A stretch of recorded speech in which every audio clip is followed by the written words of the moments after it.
Every once in a while, life presents a question that doesn't have a wrong answer, only deeply imperfect ones. A question that doesn't test your knowledge, but your values. One where the stakes are high, the consequence is permanent, and the right choice depends not on laws or logic, but on the kind of person you are. This is one of those questions. It's not black or white. It lives in the gray, the space between ambition and affection. The bench is yours now. Let's test your morality. You've sat on the bench for nearly 20 years. You've ruled on contract disputes, violent crimes, land rights, immigration appeals. Some messy, some tragic, all demanding clarity. But nothing compares to custody cases, because they aren't really about law. They're about people, futures, what a child will remember when they grow up and ask like, why is this my life? A part that your decision will likely play in the answer. The case before you today is one of the most difficult you've ever presided over. Two parents, both good, both capable, both desperately in love with the same person. Their 8-year-old child. There's no history of abuse, no criminal records, no clear failure or moral collapse. Just two people whose lives are pulling in opposite directions, and a child standing in the middle, unable to follow both. Shared custody isn't feasible. They're moving to different cities, hours apart, separate futures, separate homes. Only one can be the child's primary parent.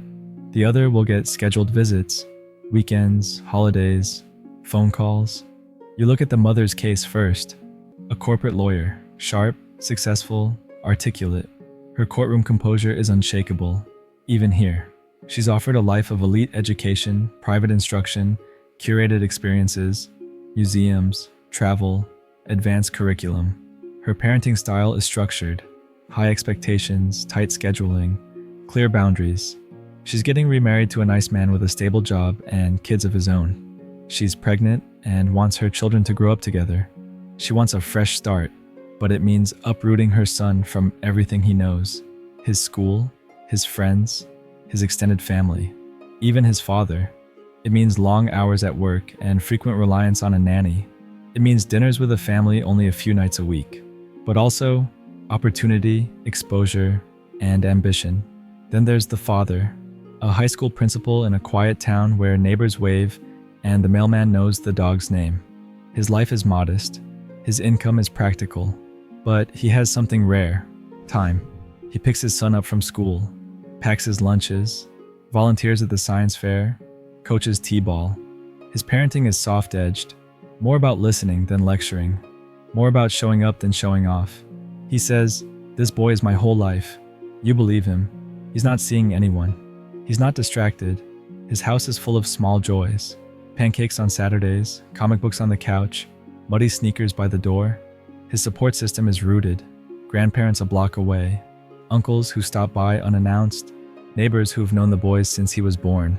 But he cannot offer prestige or wealth, or the kind of fast-tracked academic head start that might change the trajectory of a life. He offers something else. Presence, familiarity, love in its quietest, most durable form. Here's the dilemma. If you award custody to the mother, the child gains a world of opportunity, a fast lane to success, exposure, academic excellence, but he loses the small, consistent world he's known. He trades time with his father and stability for ambition and expansion.